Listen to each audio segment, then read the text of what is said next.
The first thing you will need to do is safely raise and support the rear of the vehicle. For additional assistance with that task, please follow the link provided at the end of this video.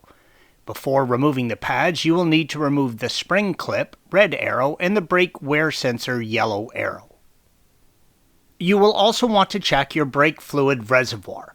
You will need to compress the caliper pistons, which will cause brake fluid to travel back up into the reservoir.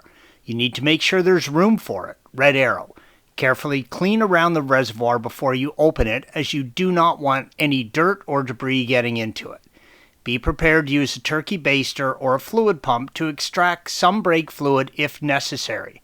Make sure whatever you use is clean. You do not want any contaminants getting into the fluid.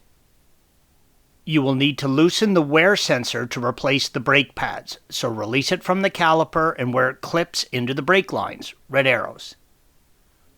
If your sensor is not damaged, you can reuse it. Our sensor has been worn down and needs replacing. If your sensor needs to be replaced, follow the wiring until it comes out to the plug located under the trailing arm and simply remove it from the mount. Unplug it and plug in the new sensor, red arrow. You can release the spring clip from the upper mount by grabbing the center section with a set of pliers and squeezing it in and down from the top clip, red arrow. Once free of the top, it will pivot down on the bottom.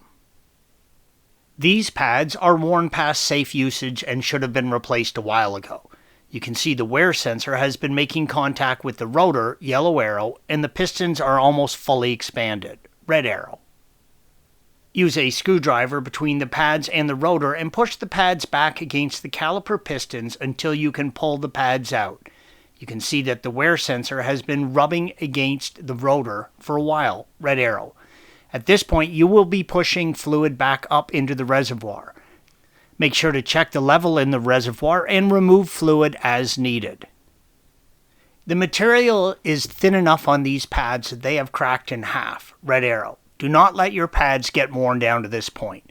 Make sure you check them regularly and change them long before they get to this state. Use the old pads and a large flathead screwdriver to push the pistons back into the caliper, red arrows.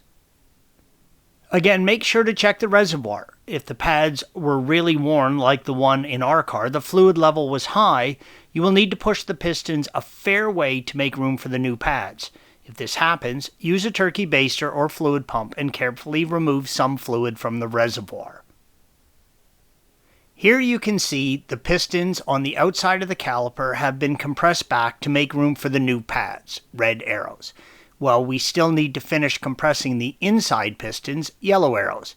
Before installing the new pads, make sure to check the condition of the dust boots on the pistons for damage. With everything inspected and the pistons back, you are ready to install new pads. On later model calipers and pads will have shims. Install a little anti-squeal to the back of the new pads and shims and insert them into the caliper. Installation is the reverse of removal.